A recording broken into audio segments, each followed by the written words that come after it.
So the title of your book is Thinking Fast and Slow. We're sitting in the studios of the NASDAQ where there's a lot of information and flashing lights. The investment business in general, driven by the 24-hour news cycle,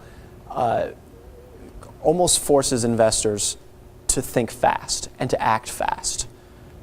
How does my decision-making process change when I'm in that fast thinking mode versus the calm, rational mode?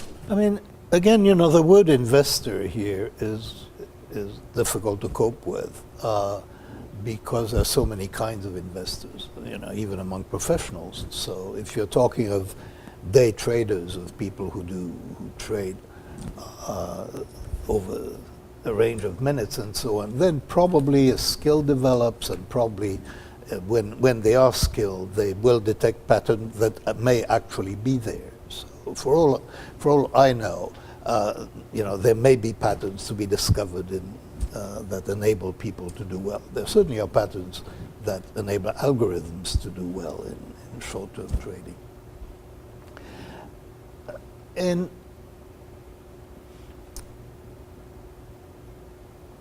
I would say for individual investors, and again, when we're talking investors, let me add something else. There are different kinds of investments. So are we talking about the stock market, or are we talking about other things? Because the stock market is at one extreme, where really if people think they have information and it's not insider information, which they're not entitled to have, then they are probably kidding themselves, in the vast majority of cases.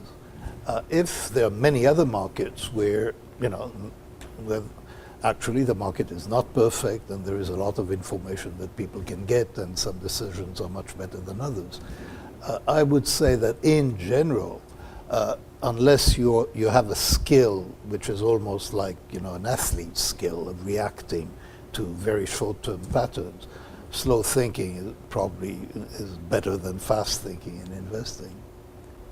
This is a discipline that I think some people can impose on themselves.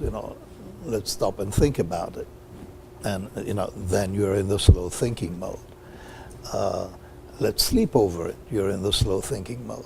I mean, so there are many tricks that people already apply, to get themselves into the slow thinking mode.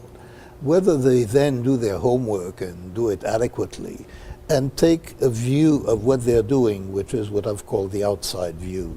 That is, if for people acting as I'm acting, what's the likely outcome?